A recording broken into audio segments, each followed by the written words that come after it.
Diplomat, I don't want you to translate anything or speak in Arabic. Is there something you want to say in English?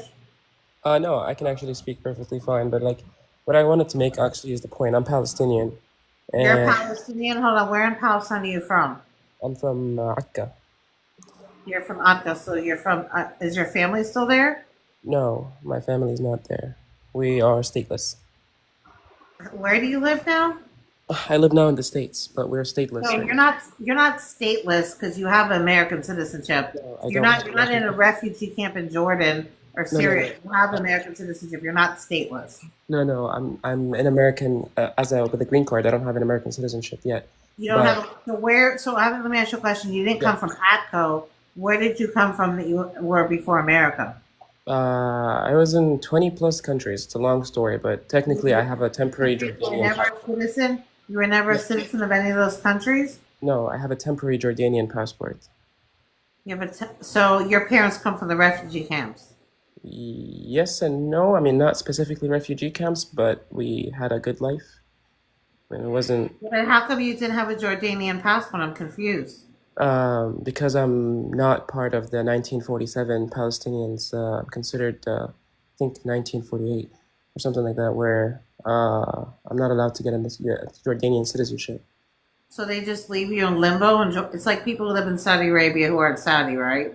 Yes and no, but technically I don't have a national ID in Jordan. That means I cannot own land or home or anything in Jordan. We That's can really, rent, really definitely. shitty. I mean, Yeah, that's not Jordan, but I mean, I'm not laughing. It just sounds like a ridiculous situation. I mean, there's about 700,000 of us. That's fine. it's really bad. So honestly, as long as you're not doing anything bad, not saying you are, I really hope you get citizenship in the United States. Listen, I know how horrible Trump has made immigration Yeah. here. He's made it quite unpleasant. Hmm. My ex immigrated here when things were a lot more pleasant, and it was still hard. Mm. But I know Trump has made it like he's just made it so bad. I But know, I but to be honest, I'm legal, so I'm not really worried about it. I have my own company here in the States, so it should be fine. But Well, I guess he likes you then because he likes highly skilled workers. That's his whole shtick. to be honest, I really do not care anymore whether I get deported or not. At the end of the day, I'm doing what I can, but if the country doesn't want me, I don't want to stay in it. It's completely fine. I'm paying my taxes. I'm doing my dues. I'm part of the society that I'm in. I think I'm a prominent member of the society. I live a good life here. I lived a good life my entire life, actually, not just in the States. I've only been here for 3 years, but I speak English very well because I went to international schools. Oh, that's very interesting. Wow. Yeah.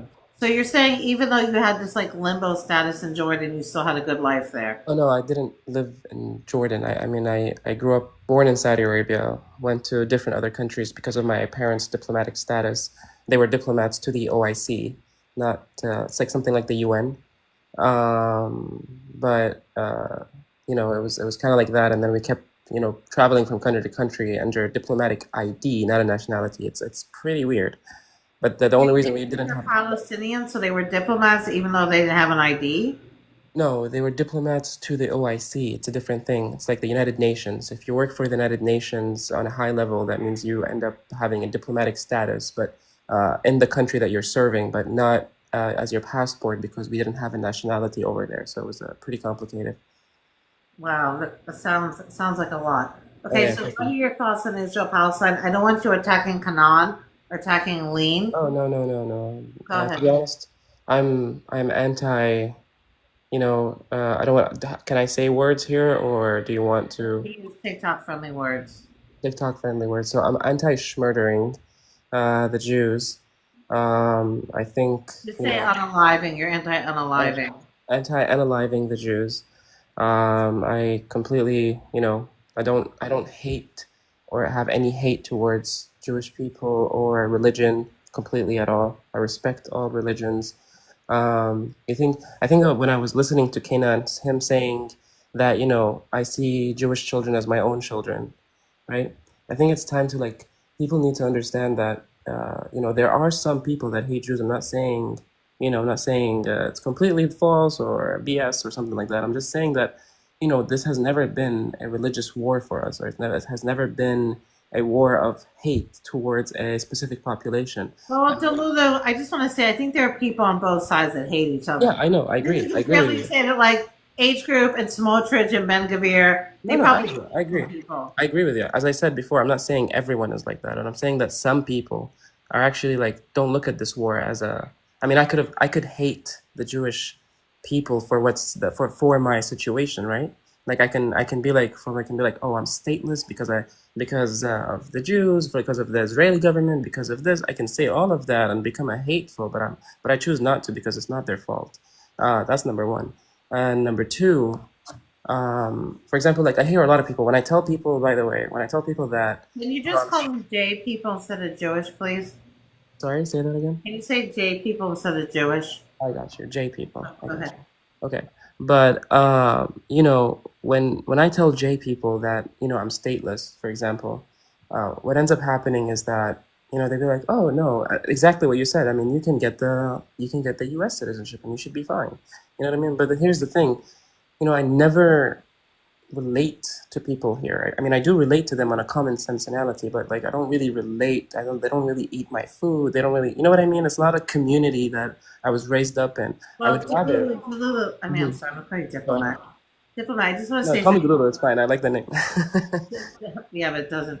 Diplomat, I just want to say that, like, listen, I Hmm. understand community back home is totally different from living like in a, let's say, a Palestinian or Pakistani or whatever community in America. Hmm. Even though some of those communities are very like not integrated into America, like they have their own thing. Yeah, I But get it. I get it's different. Like I heard a guy from Saudi Arabia say like he's lived in America. He's from Saudi. He lives in Saudi, and he was saying how like in Saudi, like the goats are bigger. I mean, I know it sounds like a simple thing, but he's like the goat is just better in Saudi Arabia than in, it's Yeah, not yeah, the yeah, same. The food's not the same, right? Exactly. yeah. So like I get it. Like there's no place like home, So Hmm. I get what you're saying. Um, saying like I eat a lot of Palestinian food, but I doubt I can cook it like a Palestinian. I just happen to have 16 Palestinian cookbooks. Yeah. But that being said, I know you can find people like I said similar to you and do some of the same things, but I get it's not the same as. And I'm not asking you to take American citizenship to like replace you being someplace Hmm. else. I just don't consider people stateless if they have a citizenship, right? They might be Yeah. displaced or they might be in diaspora, but I don't consider them stateless. No, actually, you would actually be amazed of how I actually got the green card. It was literally pure luck. That's why I don't. I didn't come here and apply for asylum or anything like that. It's not. It wasn't like that. It was more like I won the green card lottery. I don't know if you've ever heard about it. Yeah, I know they do it in Yeah. Pakistan too. Yeah, Yeah. What do you mean, No, I think Pakistan is not part of the list. I think. yeah, they do. They do have people who get the lotto. Yeah, yeah, Yeah, yeah, yeah. Yeah, exactly that. I literally the chances of you winning it is 0.3 or 0.03%. It's very, very slim chances. So really, if I just wasn't that lucky, you know what I mean? If I just wasn't that one person that would get that, 0.3 chance. I have a question. What about your parents? Did your parents come over with you, or were they stuck wherever they are? No, no. My father passed away in 2019, and my mother, she's Ethiopian actually, but she has the Ethiopian citizenship. But that's why they both met in a diplomatic work environment. You know what I mean? That's why I'm mixed. I have a question. How come you couldn't get Ethiopian citizenship through your I mom? think back then it was complicated, and plus you would have to live in Ethiopia, and I have nothing relation. I've never, like, I've only visited Ethiopia. I don't see myself as a, citizen of that I don't country. think Ethiopia is probably the best place to live, but I could Yeah, be wrong. exactly. No, it's nice. Don't get me wrong. We had a good life. You know what I mean? Like my dad was extremely well off. The fact I that. think the thing about it is the same thing with Pakistan, right? Like in Pakistan, my son was telling me there's a great income disparity, right? There's like the very rich and the very poor, and there's like Yep, nobody in the middle. yep, So he was saying exactly. like if you're rich, yeah, you're gonna have like a privileged life, right? Yep, Because you're gonna have your servants and you're gonna have your air conditioning and you're gonna have as many amenities as there are in Pakistan. But yep. if you're poor, then you're gonna have basically nothing. Yep, You know, exactly. So it's and plus like it's not like there's opportunities in Ethiopia. You know what I mean? I could have had even here's the thing, even in Jordan, by the way, because I didn't have a national ID in Jordan, it's very hard to get employment, right? But since my dad was working for a diplomatic organization, it was different. You know what I mean? It was different for him because he started off in an early position, and then just worked his way up That too to about the New York Times did an article about Gazans who go to Egypt, and they were Mhm. saying when they go to Egypt they can't get jobs either because they don't grant them the correct status. They said they can't even put their kids in school. It's really Yeah, bad. It's a bad situation for them. People are like, oh, they got to Egypt, they're in a better, they're out of war, but they go from one problem to another. I actually respect you, Andrea, for saying that. I appreciate you for for saying that. I read I mean, I don't really trust the New York Times much, but I don't think they were like lying about this. I think Yeah, they lie about a lot of things, but I'm just saying. When I saw it, I actually saw the Instagram post about it, and then I went. I used to have a subscription. I read yeah, it when I read the article. So yeah, I think I always say this with people when people say let the Gazans leave Gaza, which I don't think anybody should be forced to leave. But if yeah, somebody does want to leave, like what are their options? The Arab countries are not going to give them like your situation. yep, Europe at this point is not like France let one lady in, didn't like her social media post, kicked her yep, out, and stopped their refugee program. Trump doesn't want to let them in. So, yep. like, honestly, like, yes, anything's better than war, but like, what are their? Do they have any good options? You know what I mean? Here's the thing. I mean, technically, it's not as easy to pack everything up and go. You know what I mean? Some people would be like, yeah, it's there's war and there's everything, but it's not as easy. I mean, is Canaan in Pali right now, or Canaan is in the West Bank. oh, he's in the West Bank, where in Ramallah, or I'm not sure, but here's the thing, diplomat. I understand because people are always telling me, "Why don't you pick up and move to Israel if you love it so much?" I'm like, "Pay my I bills." am I'm I like, am I from can't. Honestly, I am like, from I would Hebron, love to like live in Israel part time, but like, honestly, I don't have the kind of money. Do people realize how I expensive? am from Hebron, but Huh? I live in Ramallah. شرفنا I فيك. am from Hebron, but live in Ramallah. So that's the thing. Like, it's very easy for people to tell people, like you said, to go pick up and move, but it's much harder to actually go do it. Exactly, and also sometimes I do also agree with some of the people who would like to stay because that's the sort of respect that they get wherever they are. You know what I mean? I mean, if I'm in, let's say, and by the way, let's say if I'm a Pali in Jordan, for example, over there, they have their own constitution. They cannot just give out nationalities just like that. It's disrespectful for them and their people. I'm not saying Jordan has been one of the best thing that ever happened to me. To be honest, I love Jordan to core. They're people of peace. They don't really they don't really try to get into wars. They love their people. They Yeah, love but try to everything. get in wars. I got involved in like, did they fight in three of the wars or two of the wars? I think in two of the wars, but I'm talking about the current king, for example, of Jordan. Oh, okay. He's been that's at least that's what I know. From what I see when I go to I'm Jordan. king. When I was Muslim, I used to have a crush on him because he like rides on motorcycles and yeah. Everybody has a crush on him, trust me. But it's such a peaceful country. But at the same time, I do understand why wouldn't they be able to, just give out nationality just like that, just because of they were forced because they have a constitution to uphold. Egypt has a constitution to uphold, and it's just like, oh yeah, well, why is Egypt not opening the borders, for example? Well, because they have their constitution to uphold. And by the way, did you know that 7 million of Palis are actually now, Jordanians? Out of the 11 million people that I know. A lot of Jordan is. That's why a lot of the pro-Israel people say Jordan is Palestine. I yeah, hate that. Just like when people say all Jews are from Europe.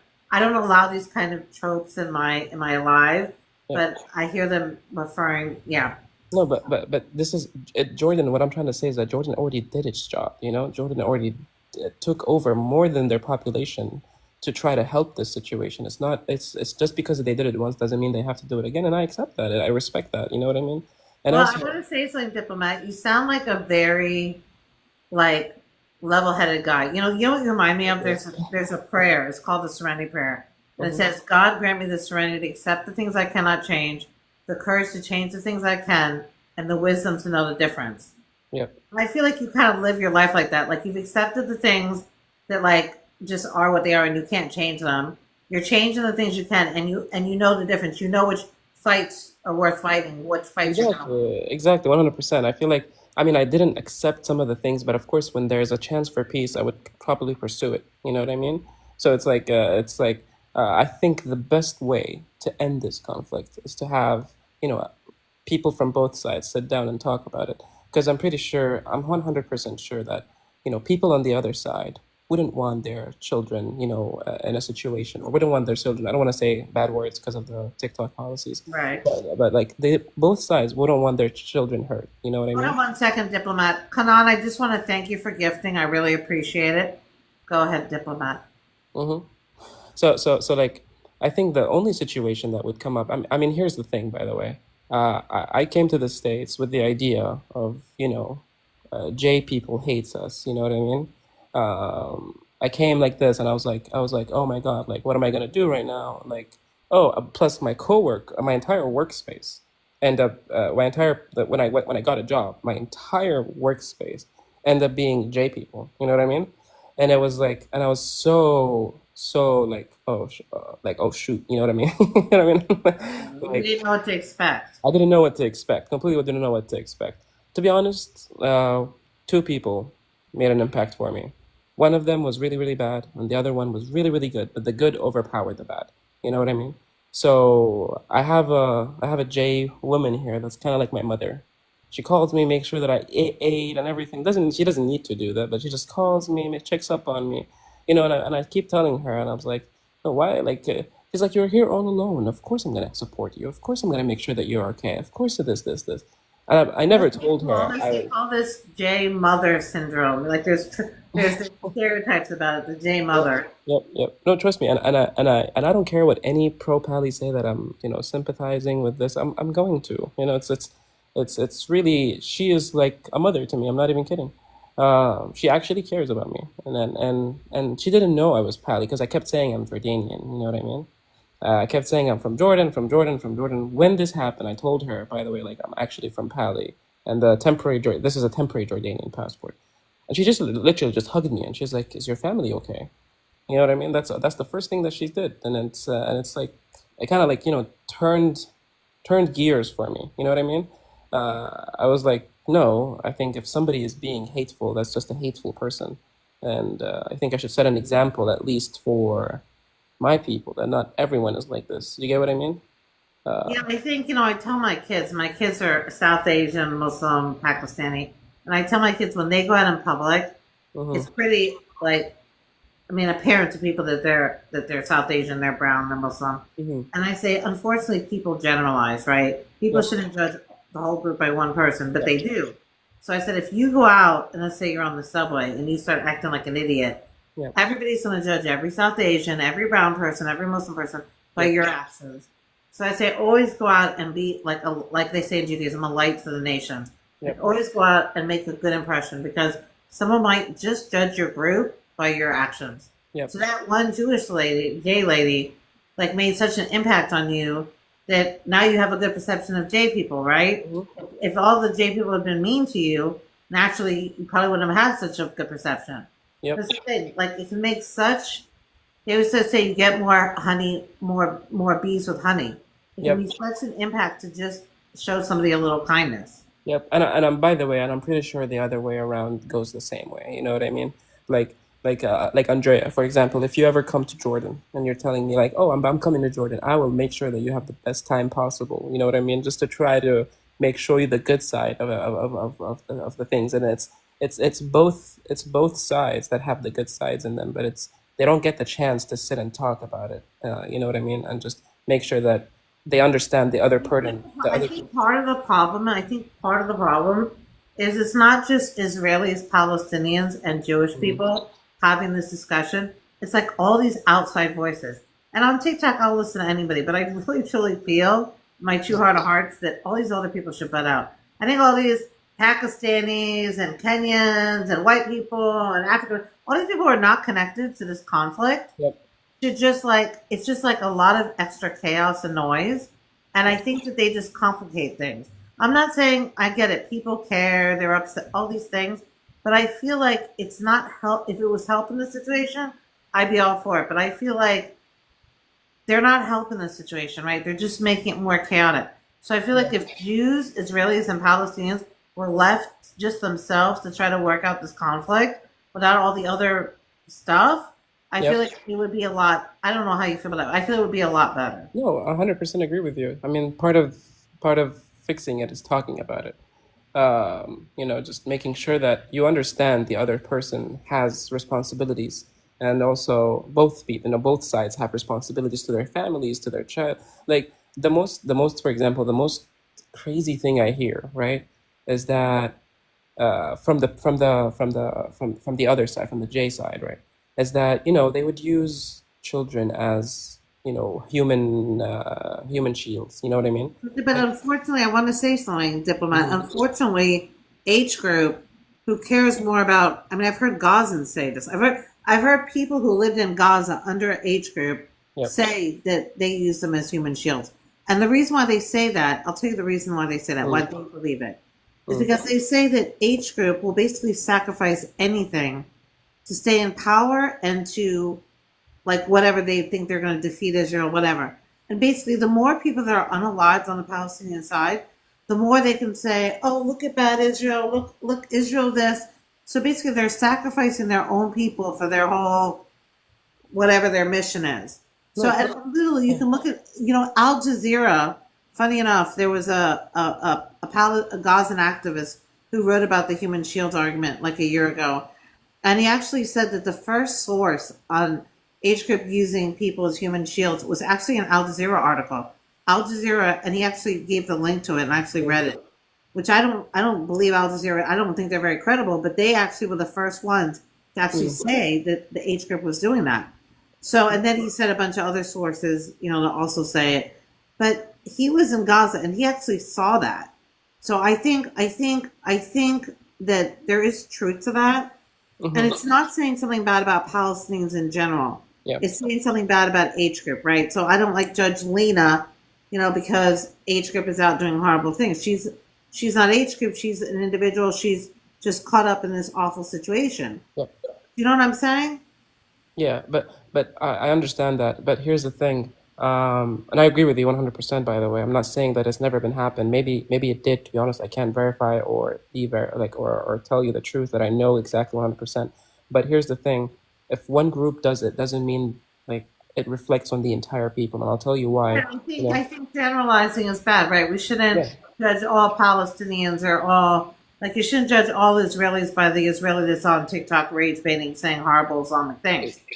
Exactly that, and that's my issue with that is that you get it. I'm not saying that you don't get it. You get it. Generalizing is bad, but they use this. Like I've seen a lot of debates here where like, they use this as, Say you something, know, say something, diplomat. Never judge communities by people on TikTok. There was an Israeli person who was on my live like a week ago, and hmm first of all, it's always the same characters. He said it's like 100 Israelis are on TikTok live speaking. He said it's even less than that. There's hmm 10 million Israelis, right? So you got hmm 100 of them on TikTok, right? Again, and then in the pro-Palestinian crowd, it's always the same voices. It's always the same people. I've been Christian, Muslim, and now I've converted to Judaism. hmm These communities, all three of these communities are beautiful communities. Sure, there's good people, sure, there's bad people. But if I judge any of these communities by the interactions I've had on TikTok with these communities, yeah, I'd run from all three. I'd even run from my own Jewish community. No, sorry, Jewish J TikTok is trash. Like yeah. it's all. I'm sorry, but something about this app turns people into just. I don't know what it is. People just go. Some of them are not. To be honest, I talk to I mean, Mideast. some I of don't them are know. not, but I would say a majority. I would say like maybe 10%. I'm just saying. I don't really like many people on TikTok. To be honest with you, I think the thing about it is when people hide behind screens Yep, and they've had a bad day all day with their wives and their work and their kids. Like this is how they take out their aggressions. Which my yep, friend said to me, "Well, better people be anti-Semitic and all this stuff on TikTok than like punch somebody in the face in real life." yep. So whatever. What I mean, if that's what they need to do, I'm not up saying it's good. I'm just saying I'd rather them do that than attack me on the street. Maybe they do both. Who knows? But I'm just Yeah. pointing out to you that I feel like people are just acting bottom of the barrel on this app. Can I ask you a question? Go ahead. Um, what do you think of Daniela West? Are you talking about the settlement woman? Yeah. I mean, listen. I think she's like Ben Gavir. Like they're the same. They're the same shtick. They're the same. They're in the same club. Like Do you think like do you hate her, like her, disagree with her? I just honestly, I think she's just like a crazy woman. She's She's an like Ben Gavir. extremist, I don't right? like Ben Gavir either. They're just two nutcases. They just listen. They say outrageous stuff. I guess that's what they believe, but I'm just saying, like, honestly, I don't pay much attention to her because I don't think what she says. I think all the pro-Pallies pay attention to it because it helps their Israel so Yes. bad Yeah. agenda because she says such Yeah. horrendous things. But I don't think she actually has that much power in Israel. So I don't really pay attention to her. I don't think she's. I think she's more of a caricature, like a cartoon Mm, character, than mm. she is like a real like. I don't think she's really like. I don't think she's. I don't. I don't think she's like the huge mover and shaker. You know what I'm saying? Yeah, no, I get you. No, I respect that you said that, to be completely honest. Like, I just don't pay attention to her. Like when I see her, I just ignore. There's certain people I just ignore. You know, like yeah, Ben Giver, you have to listen to, right? Because he's actually yeah, in charge of things. But yeah. I don't think she's actually in charge of anything. I mean, I mean, I heard that she's been annexed, or not annexed, sorry.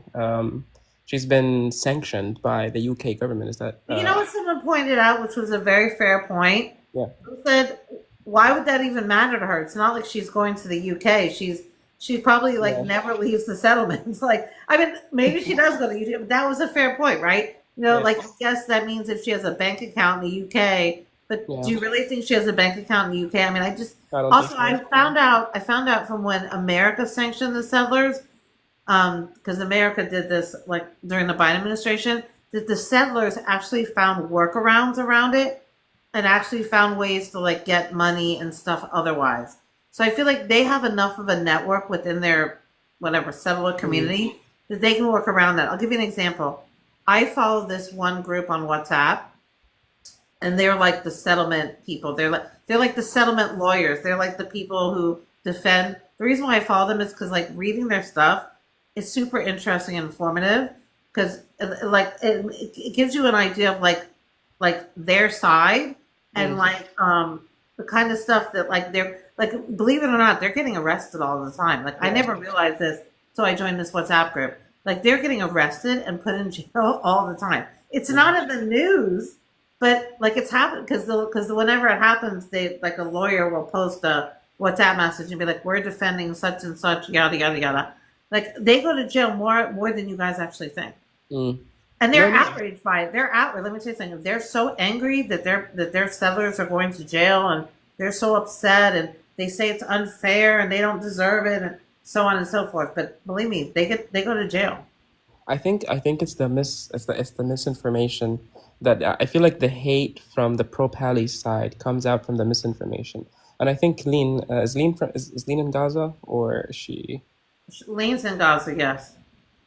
Lean, can you hear me? Is No, she I don't want you to talk to her. I don't want you to okay? talk to her in Arabic because I don't know what you're saying to her, and I don't Oh, want no, you. no, no. I don't mean anything. I don't mean anything, but I like, don't want you talking to her in Arabic. I want her to just rest and wait for coins. If you want to donate coins to her, that's great because I don't have a lot of gifters, but I don't want to be talking to her and bothering her. okay.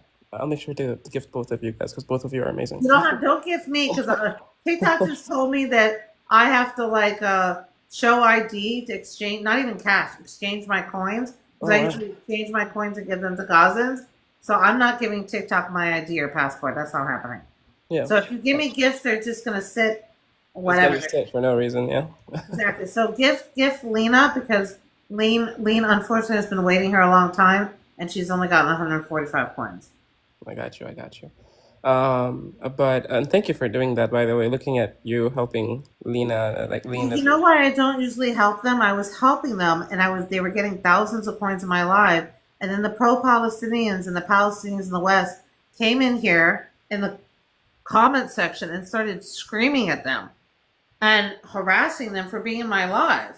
Mm, And I told the Palestinians in the West, if they're really suffering and you think they're going through a starvation, why are you getting on them for getting help wherever they can get it? I mean, if I was starving and my kids were starving, mm, I wouldn't care who donated to me. I would just be happy that I can go buy formula and flour for that day. And the fact that the people in the West are sitting there saying, oh, why are you getting this from a Zionist? Why are you in this live? She this, she that. Why are you making these people feel bad? They're already, yeah. letting go of their pride to come up here and beg for coins, and now you're trying to guilt them even more. I mean, that's Yeah. ridiculous. No, but what the point that I wanted to make, and I'm not going to mention any, I don't want you talking side. about her in Arabic. No, no, no, not in Arabic. No, no, no. I'm gonna talk to you, but I don't want to mention any sides to. I don't because I don't want to mislead people on the on the live. You know what I mean? But like, you know how some sides would say that we would warn people before dropping a B. You know what I mean? Right. Yeah, but like, and that does happen. That does happen 100%. But people on the ground, what they say is that they would say the other side would say it's 10 minutes until drop, but then it would be 1 minute until drop. Do you know what I mean? That's the. I think it was probably close. I mean, I've seen when the warnings go out because Hmm. they also publish them on Twitter. Hmm. Like they publish, they drop whatever, they drop the leaflets, and they also like Yeah, the IDF does it over the internet. yeah. And I know when they warn them over the internet, and then I know when they boom them because I'm like watching it in real time. Mm. But that being said, even if it is 10 minutes or 30 minutes, that's a very quick time to just leave your home and leave everything behind. So even if it's an hour, let's say it's an hour, that's still a quick No, no, time no. to They just they pick would up say everything you my have and leave. argument. My So I argument. understand that people are in a very bad position. No, no. My argument is that they would say, uh, 30 minutes or 10 minutes, but it would be a minute. You know what I mean? But I don't think that was the case. That's why I wanted to ask Lean. Even if Yeah. it's a half an hour, um, again, that's a very quick time to pick up your No, no, no, children. no. I'm saying I agree with you. They would say half an hour, and that is a very good time to get out. You know what I mean? That's a perfect time to get out. But But it's not. What I'm saying is it's not. What I'm oh, saying to you is it's not. Uh, what I'm disagreeing with you on that. What I'm saying to you is it's not. If I was told to leave my apartment in a half an hour, get mhm. everything I care about, take my children, and well, I don't have children, but let's say I did, and leave my apartment in a half an hour.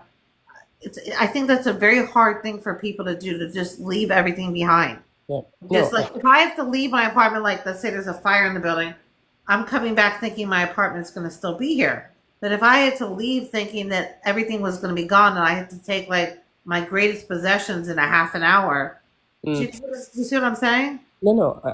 I'm not saying. I'm saying what happens after that. You know what I mean? So what happens after that is that yeah, they would tell you it's an hour. Maybe it's not a lot. Maybe it is a lot. It doesn't really. That's not my argument. My argument is that they would tell you it's an hour, but then, or let's say they would tell you it's 15 minutes, but then what would happen is that they would drop the B in 1 minute instead of But 10 you minutes. said that like three times. Do you have proof of that? That's why I wanted to ask Lean because from But people I on don't this. want you to ask a No, question. okay, I'm not asking her, but that's why I wanted to talk to her. But I'm not gonna talk to her. I'm not. Andrea, you have to like. I I'm know not. some I'm not people against who it. want to accuse Lean of being like a propagandist or a liar, but I No, could no. say some of the things that people have said from Gaza have not been. I mean, I've literally had people from Gaza sit here I'm talking about like when people talk to them, tell them, people say like there's no restaurants, there's no this, that, and we all know there's restaurants. Like Yes, you're right. I don't want to like start debating the information she gives with you because again No, I no, don't I know agree how with you. accurate or That's inaccurate it will true. be, and I don't want to get into a debate with Lena. I just want her to collect her coins and go. I get it. I don't want to talk to Lean, and plus, I wouldn't want to put her in a position where she's viewed as propaganda or anything like that. I trust her. It's not. That's why that the only point is you're right. There is restaurants in Gaza. There is everything in Gaza. And it says you are 100% right. But people The on the ground problem with the tell me. restaurants is that people before, when the prices were high, just like a person from Gaza said, Yeah. only about 5% of the population could afford it. The Yep. prices have gone down now, so more people can afford it, but that's just since, the last week or two. Yeah, I mean, by the way, guys in the comments, it's not like restaurants, five-star restaurants. It's probably like street vendors, but like it I mean, is there are some, there aren't just street vendors, there are restaurants, but I yeah, would say there's limited what they have, right? It's limited. Yeah, mostly like exactly. The price is high, super high. calzones. It's mostly, Yeah, it's not a lot of meat dishes. yeah. Um, but I want to say prior to October 7th, there were definitely five-star restaurants in Gaza. But now it's in the middle of a war. No, So it's Jomana, there isn't everything in Gaza. It's limited and it's overpriced. That's known for a fact. That but happens. we want to say, thankfully, the price of food has gone down significantly. I would say it's gone down about 70% in the last 2 weeks. Mm.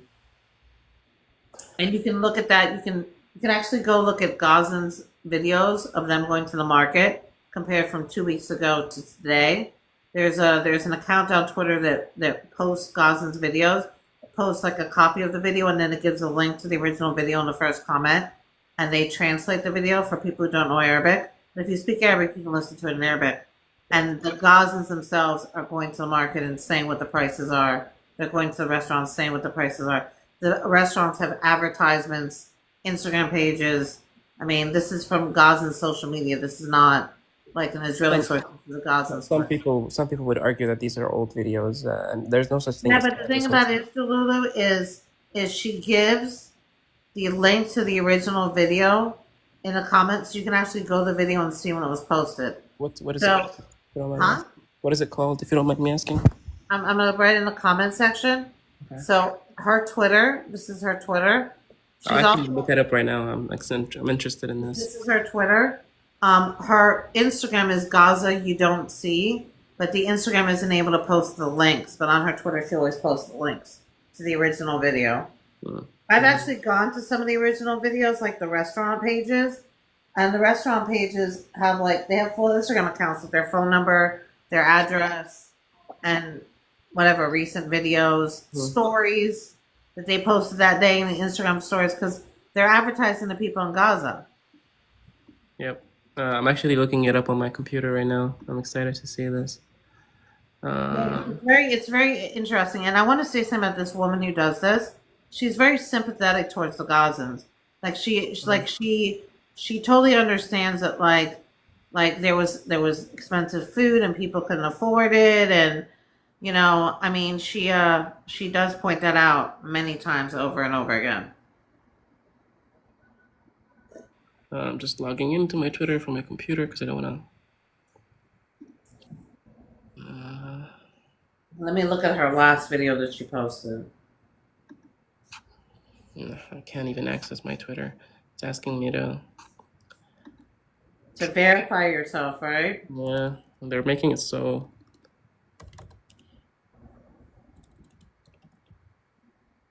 Well, that's because you're not regularly active on it, probably. Not really. So, if you go past her, hold on, if you go down to her fifth tweet down, her sixth tweet down, it's one about Lava Cafe in Gaza City. It's about their specials at Lava Cafe. And I see they're serving, it's amazing how much they like Italian food. It really intrigues me how much the Gazans love Italian food. How much pizza and how much calzones those people eat. Which I found that in Israel too. When I was in Israel, I promised myself when I went to the Middle East, I would not eat any American food, and I ate pizza 3 times. I mean, pizza is a very well-known, even in Jordan. There's I'm pizza just saying, but I promised myself, I swore, I said I'm going to the Middle East. I'm only going to eat Middle Eastern food. Because why go to Israel and eat pizza of all things, right? But sometimes, that was the only thing that was available, to be honest with you. I'll tell you, because it's so hard to make Arab food. It's it takes a whole day to make some. No, it's just like when I went to Hebron, right? The restaurant there, the only thing they have is pizza and French fries. So I was hungry, so I ate pizza. And then one night I was in the old city, and it was after Shabbat, and it's kind of funny. We have the same tradition here in the United States too. After Shabbat, all the pizza places are serving pizza. So, I mean, not that they don't serve it other times. It's a thing to eat pizza. I don't know. But anyways, the point is that yeah. So I just got on and I'm looking at her account. And you're saying 5 posts down? Yeah, because she has a couple other posts about other things, and then keep on looking. So she has one at Chef Hamada's restaurant for 13 hours ago. But she's a Gaza watcher. She's not a. She calls herself the Gaza Watcher because she's been documenting Gaza for years. She's been looking at Gaza social media since before October 7th. She actually did a documentary on what Gaza was like pre-October 7th. It's kind of long. It's a half an hour long, and it was somebody took the videos and compiled it into a documentary. And someone who was looking at it in the documentary was saying how some of the apartments prior to October 7th had better architecture than apartments in Tel Aviv. It's funny, a lot of Gazans will get very offended if you say prior to October 7th, Gaza was like whatever, like bad, because they were very proud of how good, like how developed their area was, and that they Mm. had beautiful buildings and beautiful restaurants and gyms and beauty salon. You know, they had all these things. And when people sit there and say, "Oh, it's just like a concentration camp," you know, they had nothing. A lot of them get very, very offended because that's their home they're talking about, and you know that was a place they were very proud of all those things they had. But here's the problem that I see with this account, Andrea, to be honest. It's like she's posting the timestamps 2 hours ago, Okay, which means like they have so probably posted this video a while ago, or maybe they didn't. No, they didn't. Go look at the original video, dude. Like, I'm not gonna let you lie about her account because I'm not I'm not lying. I'm just telling you what I'm seeing. Go look at the original video and you'll see it's exactly when she said it was. I'm going Go to look look at at the the video. original video. Go look at the original video. She doesn't lie. She's very accurate. She's very I'm not credible. saying she's lying. I'm saying it's questionable. You know what I No, mean? it's not. It's not questionable, dude. Because if you go look at the original video, you'll see when it was posted. You can be in denial all you want of the Yeah, no, situation. I'm checking. I'm checking right now. I'm You can not be in calling. denial all you want of the situation in Gaza and think there aren't restaurants and markets there, but there definitely are. And she's not here to fool anybody with wrong information. Go look at the original video. You don't believe her repost? Go look. I'm gonna actually click on one of the original videos now. So here's one. I'm looking at the Chef Hamda one. Okay, I'm looking Um, at the one at Lava Cafe. So I'm looking at it right now. I'm clicking on it. I'm going to Instagram. I'm looking at Lava Cafe's Instagram account, right? So it mhm. says here that this video was posted. It says August 6th, this video was posted exactly when she said it was. Now I'm going to look at the story, see if the story's still there. It might not be there anymore because that was August 6th. Okay, so they actually have new stories. So actually, the story that she listed is actually still there.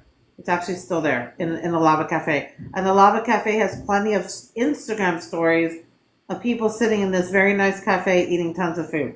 Mm. I just want to point out to you that you can deny it all you want, No, but no, I'm not denying. I'm looking at it. Look, okay, so this is what I'm seeing, right? If you see the Chef Hamda one, I think it's one post after the lava post. okay, Yeah, and I'm looking at Chef Hamda's Instagram account right now because it said the timestamp was 2 hours ago that he posted okay. the. So it was from a story on Chef Hamda, Yep, and I'm yep. looking at the story. I'm looking at it right now, and the Mm-hmm. story is right there in his Instagram. So click on the link she gave. He gave his story, and it's literally right there on his Instagram. Oh, yeah, I'm I'm looking looking at it right on now. his Instagram right now. So everything she said was accurate. Yep. Oh, wait, wait, I'm just trying to see it. Okay, look what she said. She said, check it. She was talking to someone. She said his restaurant was shut down in June and July because of high Yeah. prices. He only made food for charity soup kitchens in that period. And he hosted an engagement party. Chef Hamda opened his first independent restaurant in Rafah during the war. Before that, he worked for Thailand. It's another restaurant. Then he moved to Nasserat and then Deir al-Bala. He opened his current place in Gaza City during the ceasefire. During the ceasefire in Ramadan, he was serving shawarma and only stopped serving it when it ran out in Gaza.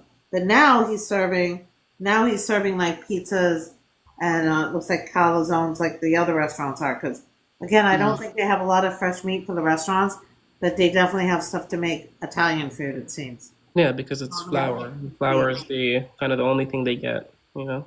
I mean, they have flour and tomato. They're making a pizza, Yeah, tomato yeah, sauce. yeah. Yeah, like vegetables. It's not meat, you know?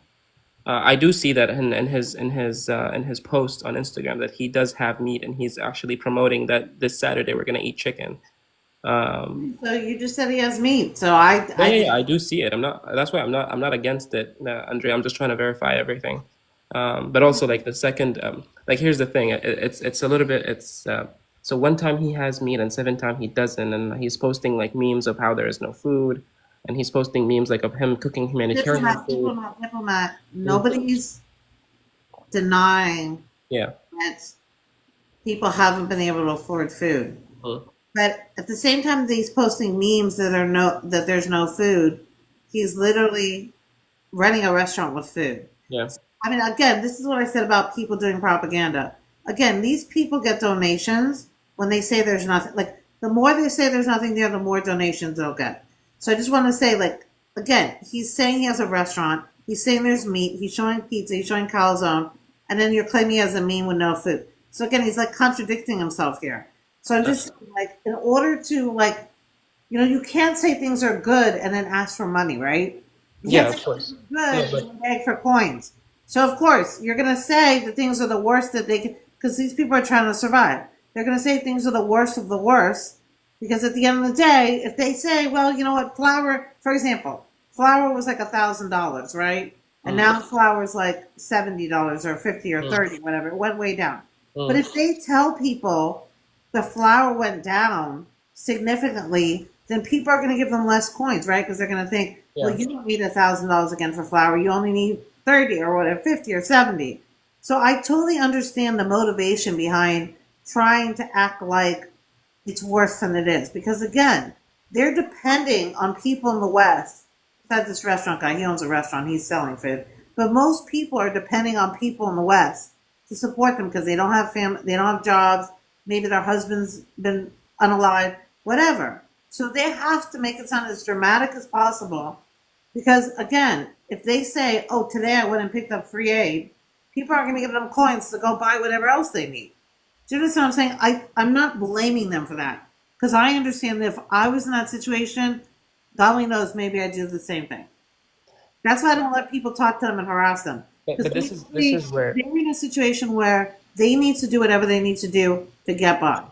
but this is where the dehumanization of the Gazans come through. And I'm not saying that you are I'm doing not that. dehumanizing No. I'm anyone. not saying you are. I'm not saying you are. I'm understanding the situation they're in. No, I'm no. understanding that if I was in a desperate situation, I would probably do desperate things. What I'm trying to say to you, diplomat, is I've literally heard some of them not talk about the real price. Like again, and sometimes you'll get one that will and one that won't, and they'll contradict each other. So I'm just trying to say to you, No, no. like I think again, if they sit there and say it's readily available, people aren't going to give them as much coins. But the reality is, it's it was available before, and it's even more available now because there's more aid coming in, and plus people are getting more free aid. And on top of that, okay, a famine is when there's no food anywhere to be found. A famine is not when you have food at the grocery store but you can't afford it. Which I'm not saying that doesn't cause malnutrition and hunger. If food was $1 million here in New York, I'd be starving too because I wouldn't be able to afford it. So I'm not denying that some people are hungry, some people are malnourished, some people are starving. I'm just saying it's not because like there's no food. It's like a food desert. It's because when people went to the supermarket, they didn't have $1,000 to pay for flour. Now flour's gone down. So thank God people can better afford flour now. We have to be happy about things improving. We can't be sad all the time and be like, it's so bad. Like when things get better, we need to be, we need to. But Andrea, do you understand that what I'm trying? You have to let me finish, Andrea, so I can get my point across. What I'm trying to say. I'm not saying that you are dehumanizing. I'm saying that other people might be dehumanizing, especially governments.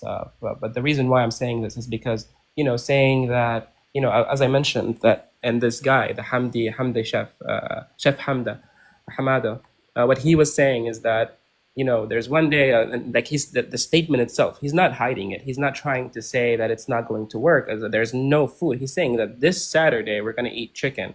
And then, you hear politicians on the other side saying that, oh, no, we've never starved this. We've never. Do you see how that can spark outrage? Diplomat, the thing is, Israel was never starving them. Literally, there were reporters, you guys would say there's no reporters in Gaza, that saw the 900 aid trucks that were in Gaza waiting to be delivered. And the reason why they weren't delivered was because the UN stopped delivering trucks because 90% of their trucks were being attacked by armed groups and hungry people. They didn't say which percentage was which, but they were being attacked all the time, and they were worried about the safety of the people, delivering. Now the UN is delivering the trucks, but their trucks are still being attacked. But it was So, because there's literally, I'm going to say I saw a video. There's literally videos, and they come out with statistics every month on what percentage of their trucks are being attacked. And actually went up from like whatever it was, 86% to like 92% of their trucks now.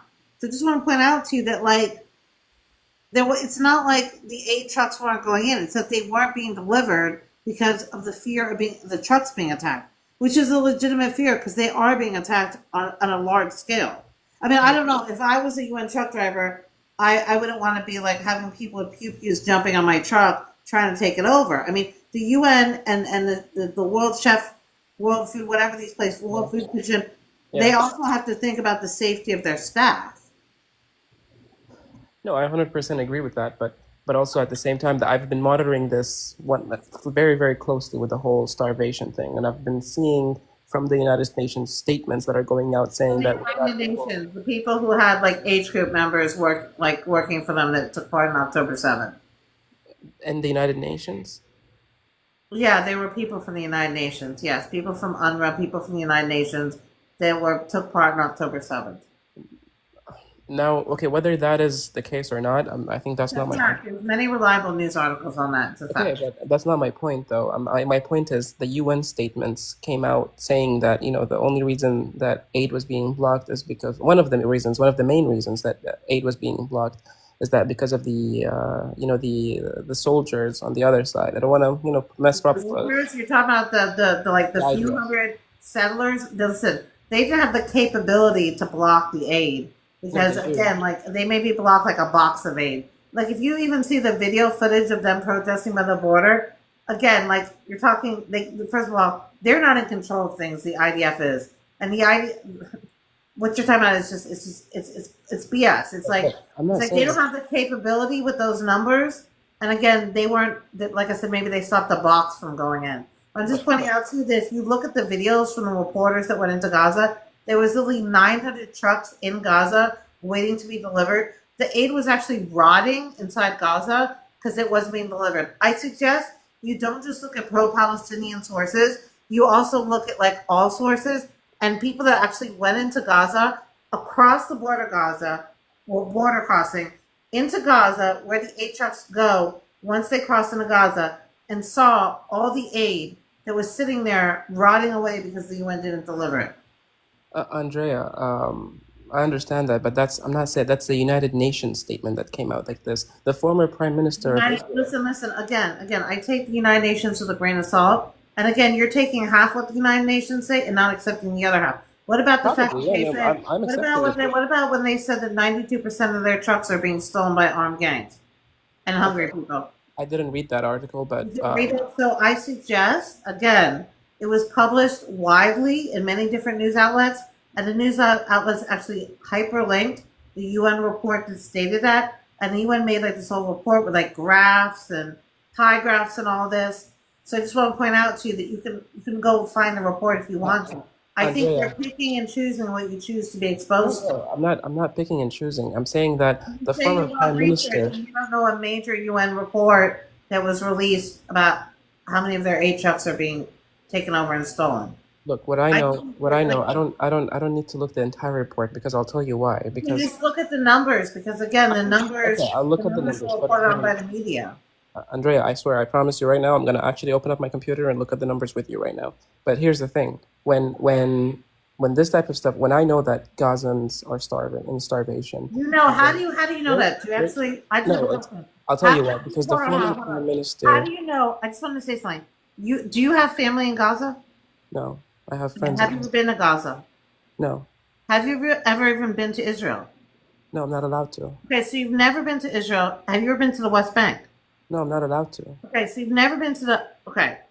So you've never been to the West Bank. You've never been to Israel. You've never been to Gaza, but you consider yourself an expert on what the Gazans are going through because you saw a TikTok read an article. Because your dad's a diplomat who works for. No, I have friends. I have relatives in there. I have people on the ground. You don't have relatives in Gaza. You just said that. Far relatives that we're. I mean, Arabs have big families. That you talk to, like your fourth cousin that you talk to in Gaza. Sometimes when I can, when he has internet, but that's not my point. Well, I find it interesting that Lena in Gaza is literally on TikTok live all day long, collecting coins. Let me tell you something. Sometimes I'm on live a lot. And I literally spend like almost all day doing this. I know you're going to say I don't have a life. These people, for people who don't have internet, they sure do spend a lot of time on TikTok. No, but Andrea, what I'm trying to say from my previous point is that okay, let's say the United Nations is all BS, right? But the former Prime Minister of Israel came out and said that, you know, The lefty prime minister of Israel who like hates Netanyahu. I know. okay, Listen, okay, can I but tell you something? I take people, ex IDF, ex prime ministers, ex Mossad. Listen, you can find 20 that say something pro Palestinian, then you can find 20 that say something pro Israel. Pick and choose which one you want to choose your agenda. Just like Israeli historians, you can pick Benny Moores or you can pick Norman Finkelstein and Elon Pape. Just pick whichever one suits your narrative. Just like with the South Africans, you can find 100 that say this is apartheid, and you can find 100 more who say it's not apartheid. I'm just saying, like you can pick whoever you want to tokenize because some random Israeli ex this and this said that. Like with all due respect, I don't take just like I ignore Daniela Weiss. I literally ignore all these voices. All these voices. I've been to Israel. I but did not Andrea, see who do you believe apartheid. at this I've point? been to the West Bank. I did not see apartheid. I read reliable news articles on Gaza. I see Did you their see social media. checkpoints, I Andrea? don't ignore Gazan voices that disagree with my agenda. I listen to all of them. And with all due respect, like I think that you need to like broaden your. You can follow me on X, by the way. I let me follow you actually. One second. You follow me on X, but you said you're not even on X. I just got it because I wanted to see the user. I just got a fake account. Just get in. Okay, so you can follow me on X, and I actually tweet reliable news sources on X whenever I get a chance to be on X. And I think you would find out a lot of good information about Israel Palestine from my X. No, okay, I get it. But here's at the end of the day, Andrea, you're saying that I pick and choose whoever I want to tokenize. It's not the case. I'll tell you why. Can I? X Can I? Israeli. Can I just finish? Can I just finish my sentence? Is it okay?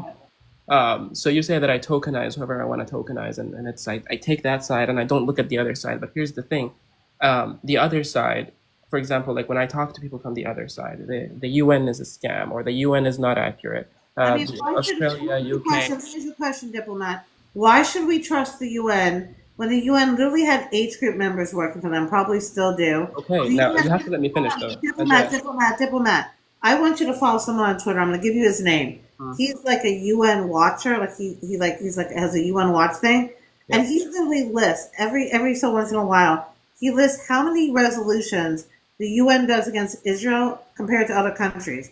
The UN is hyper focused on Israel. I mean, you've got China putting Muslims in concentration camps. You got Russia. You got Iran. You got Pakistan with their blasphemy laws. You got Congo. You got all these countries doing atrocious things. But the thing about it is Israel's got 50 times more resolutions against them than any other country. I mean, I think that screams a little bit of bias. Like Israel's like, first of all, it's not the worst war in the world. There's other things going on that are much worse. They're not the worst human rights abusers in the world. It's just not factually correct. So the fact that the UN disproportionately focuses and gives Israel a hard time and ignores a bunch of other atrocities that are going on in the world, just ignores or doesn't hardly address it, speaks volumes about the agenda of the UN. Speaks Okay, volumes about it. And let's let's. I'm going to give you the guy's name on Twitter to follow because he's very good at documenting the UN. I also want to point out that the people who are on these committees, it's like Iran was on the Women's Rights Committee, Russia was on the Human Rights Committee. I mean, some of the biggest human rights abusers are on the Human Rights Committee, making resolutions against Israel. If you actually understand the way the UN works and their committees work and Mm. who's actually passing these resolutions, you would be a lot more educated on why we all say the UN is a bunch of garbage. I'm going to type his name in the let's comments and you can let's follow assume it. let's assume that the UN is garbage, okay? But here's where the other side loses credibility. It's by not letting international journalists in to kind of verify all that Okay, information. let me ask you a question, diplomat. If Anderson Cooper were to go into Gaza and report on Gaza, and H Group were to pew pew them, or they say they got crossfire and the IDF accidentally pew pewed him, whatever happened to Anderson Cooper, if he got injured or unalived, who would be blamed? Israel. Because No, Israel's himself. literally, He's a hold on, journalist. That's part of I'm their not job. done yet, diplomat. I'm not done yet, diplomat. Because literally, Israel's blamed when it rains outside. So with all the blame that Israel's getting for stuff that's not even in their control, Why should they allow international journalists then have that on their hand that Europeans, Americans, all these other people, on top of the ones that are already there, can get unalived, and then they're going to get blamed, and there's going to be an international incident, another international incident for Can I answer that? I don't blame. I'm going to let you answer 1 minute. I don't blame Israel for not wanting that headache, because honestly, Israel doesn't want to be responsible for those people. And the bottom line is, everybody's going to blame Israel if, God forbid, something happens to them. And the chances are, God forbid, something will happen to them. So, like, why would Israel chance that? Because that's not Israel's fault if Anderson Cooper's. But that's not the point. The point is, I know it won't be Israel's fault, but everybody will blame Israel anyways. That's the bottom. Let me finish. People haven't been paying attention and realize that Israel gets blamed for everything, whether it's their fault or not. Israel is already getting blamed for everything from all the other sources. Yeah, but why would they want to get blamed for one more thing? Honestly, I think if I was Israel, I'd be also getting blamed, and I wouldn't want to get blamed for like another thing, have another international incident. Oh, Anderson Cooper got unalived in Gaza. Oh, even if H Group does it, they'll say, well, Israel should have never let them in because otherwise H Group wouldn't have got a hold of them. No, they'll that's part of the find journalist. That's what they find sign up some for. way to blame Israel. I'm telling you. Somehow, I predict the future. If journalists go in and one of them gets hurt, they're going to find some way to blame it on Israel and say, this was somehow Israel's responsibility. Israel should have protected them. Israel should have kept H Group away from them. Whatever happens, at the end of the day, it's going to be Israel's fault. Because when it rains, it's Israel's fault. Everything is Israel's fault. Well, because here's the thing, Andrea, but you have to let me finish. You can't just cut me off and telling me I didn't finish my answer. You have to actually let me finish my statement, because it doesn't make sense if I just say half a sentence and then just keep going. Go ahead. Okay. So here's the thing. Now you're saying that a lot of people from Israel are saying, you know, a lot of like the UN is invalid, the UK is invalid, every other source, the former prime minister of Israel is invalid, Ben Gvir or everything is invalid. Now I get you. You don't follow these people, and I respect you for that. I respect that. You don't follow Ben Gvir and Smotrich. Wait. I didn't finish. Andrea, It's hard, so I do listen to him. Andrea, I didn't finish yet, but I'm not saying every politician on the Israeli side is an a-hole. I'm just saying that, you know, these people who happen to have very credible information about the situation end up in a situation where, well, no, and they all get debunked by Israeli people. What I don't understand is that if Diplomat, when have I debunked? Like, when have I said something that Ben Gvir said is not what he said? Not debunking. I mean, you know, deplatformized, meaning that, you know, they're like, oh no, but he's not a prominent figure in the government. Let me ask you a question. No, I didn't finish. Let me ask you a question. How many times has the pro-Palestinian side platform, whatever you want to call it, put aside somebody's opinion because it didn't agree with them? Every single time I go to the pro-Palestinians and I state like a fact, like from a reliable news source, they tell me it's Zionist propaganda. Yeah. They even tell me, let me tell you something interesting. They even tell me Gazans' videos is Zionist propaganda. All of a sudden now the Gazans who are posting markets are now Zionists. They would call Chef Humada a Zionist propaganda because he has like meat in his Instagram. I'm telling you, every single time I bring a source to the Palestinians, it could be any source. It could be an Arab source. It could be an Israeli source. It could be an American source. It could be a Gazan speaking themselves. They'll sit there and say it's Zionist propaganda if it doesn't suit their narrative. So I just want to say I'm not responsible for people on the Israeli side who discredit everything. I'm only responsible for myself. What I'm saying to you is the UN in particular has shown over and over and over and over again that they are biased and that they are in bed with tea people. So I'm not going to take them seriously. That doesn't mean I'm discrediting everybody who criticizes Israel. I'm just telling you I don't take the UN seriously. Andrea, but then you can't say that, well, when we bring up these facts, you cannot say, well, we're not going to let journalists. What facts did you bring up? What facts did you bring up? That Israel is committing, you know, war crimes, and that's what I'm saying. Like, here's the thing. Here's my question. You have to let me finish, Andrea. You have to let me finish. I want to get my point across. You brought up the war crime argument. So what war crime are they committing? The starvation, the mass bombing. But I just told you, where is this? Again, if people are hungry and starving because they can't afford food, that's not Israel's fault. That's the Gazans' fault for price gouging each other. That's not Israel's fault. Israel, again, I'm going to say this for 100 times. I can't continue this You're not conversation. listening. You're not listening. There were 900 trucks. There were 900 trucks of aid sitting there on the Gaza side. They were like you said they didn't allow reporters in. They literally let like 50 reporters in, 100 reporters in to go in and see the aid. There are reporters that have gone into Gaza. They've just gone into Gaza with IDF escorts. The Fox News has gone in, CNN News has gone in, other publications have gone in, and they've actually sat there and filmed stuff in Gaza. They've interviewed people in Gaza. I mean, I'm telling you, it's happened. I guess you're missing these reports. It's not like no journalist has entered Gaza. They've just gone in with IDF protection because, again, the IDF doesn't want to be responsible if, God forbid, something happens to one of these journalists. But I just want to say these journalists have actually talked to people in Gaza with protection around them. And actually, I think you'd be surprised to hear what the Gazans say. But I suggest you go look at the interviews because I'm sure you'll say they're mistranslating the Arabic or whatever, but you can actually hear them talking in Arabic. Andrea, going in with a government IDF, with an Israeli IDF, telling you this is not real journalism. Journalism happens to have you take the risk and going inside the land and reporting under freedom. Again, I don't blame Israel for not wanting to be responsible. Okay, then, okay, you don't blame it. I understand that 100%. But then don't put up the claims that the UN is bullshit and the former prime minister is bullshit. The UN is bullshit. The UN is bullshit. You just brought up a report from the UN telling... Regardless of whether journalists are allowed into Gaza or not, the UN is still bullshit. The UN has been bullshit for years. Way before this war, the UN was bullshit. I'm just saying, like, UN being bullshit is not something new. It's a very old thing. You're claiming you believe the UN.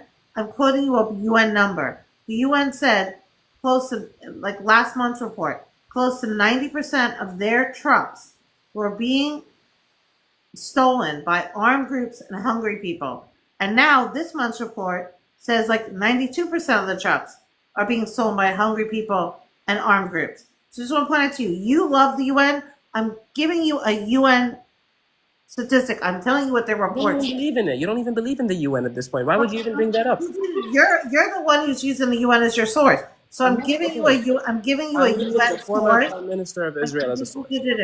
Well, you're quoting an Israeli prime minister who hates Netanyahu and is very anti-Israel. So and who do I believe? Listen. Diplomat.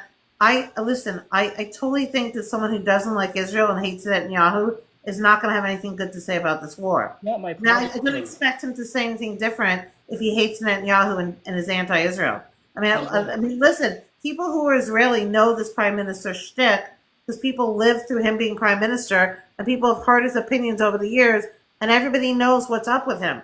Obviously, you're not familiar with the fact that he's been, talking bad about Netanyahu and the Israeli government listen, he's not prime minister anymore. Someone else is in charge.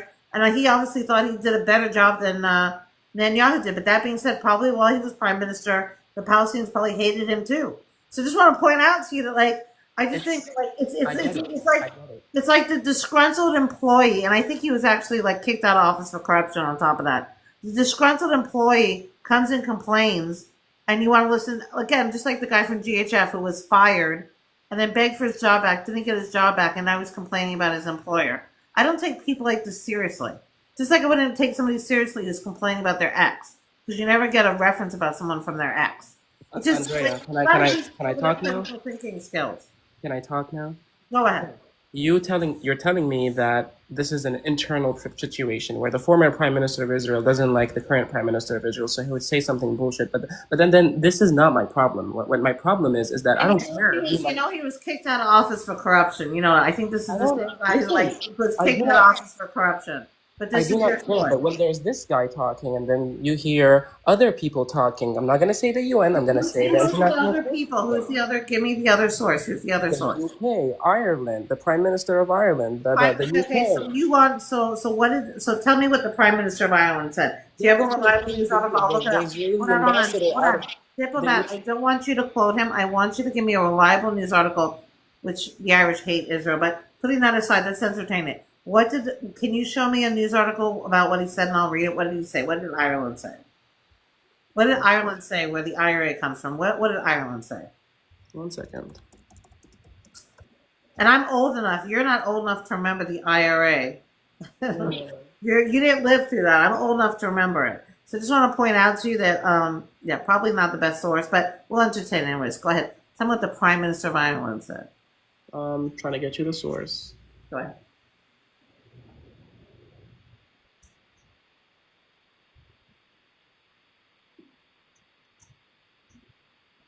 And please don't give me Al Jazeera, please. Oh, no, I'm not getting you Al Jazeera. 1 second, I have to open up my computer. Give me 1 minute.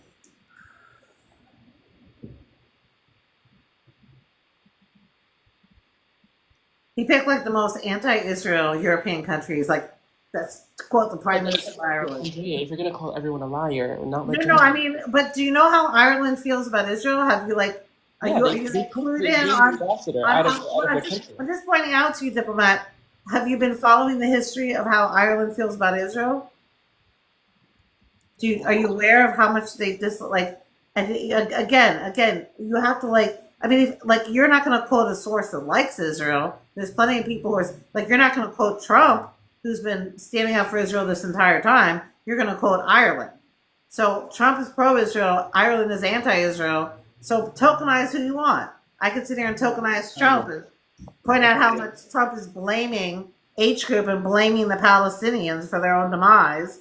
And you're going to quote the Prime Minister of Ireland, who I'm quoting the government. Blaming Israel for everything. Andrea, you have to let me give you the source. It's from the gov.ie. It's literally from the government of Ireland. It says Ireland has expressed strong concerns regarding potential war crimes committed by Israel in Gaza, particularly concerning the severity of its military response, the significance of civilian death tolls, and the restrictions of humanitarian. Unaliving, please say unaliving. So so Ireland is concerned about what's going on in Gaza. Okay.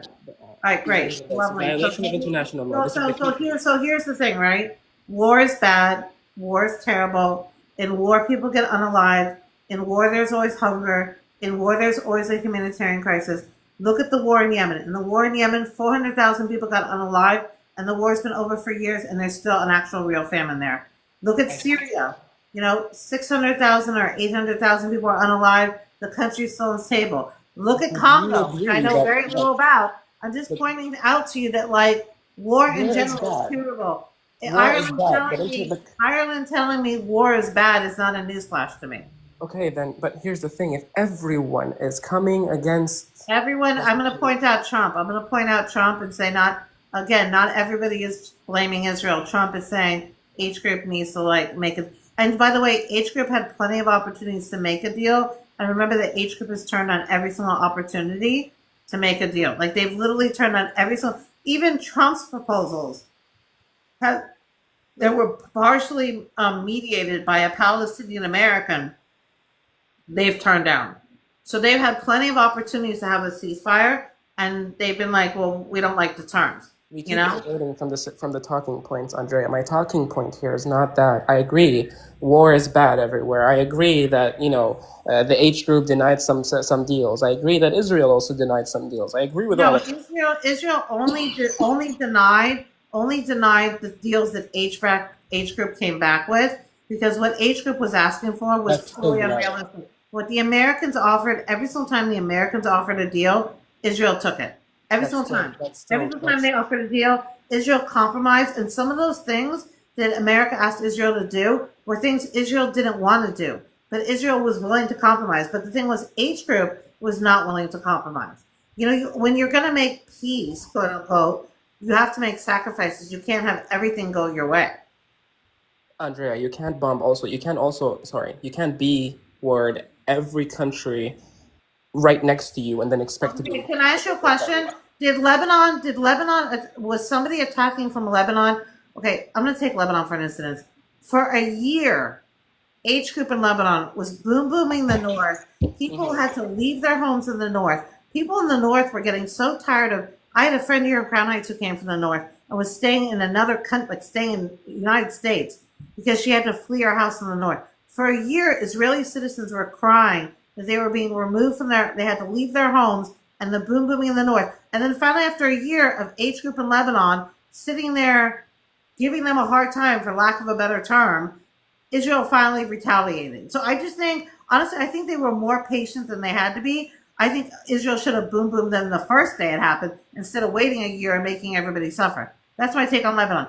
Syria, Israel boom boom Syria to first of all get rid of Assad's weapons, right? Which some include chemical weapons, which we definitely don't want in the hands of the new government or people getting a hold of it, like IS that is in Syria. So that's one reason why they boom boom Syria. They also boom boom Syria because you have Iranian agents there that are trying to hurt Israel, and they also attacked Syria recently because Syria was doing a massacre of the Druze community, and there are Druze in Israel. So it's not like Israel just boom booms these places for shits Now, and here's giggles. the question. The Why would actual question Israel is Israel boom booming Egypt or Jordan? No, they're not boom booming Egypt or Jordan because Egypt and Jordan isn't fighting Israel. Egypt and Jordan doesn't have people from Egypt and Jordan fighting Israel. They aren't sending their troops to fight Israel. So just want to point out to you that if people leave Israel the fuck alone, then Israel will also leave them the hell alone. So Here's the don't fuck thing. with Israel if you don't want to be fucked with Can I back. can I That's ask my you a answer to question? you.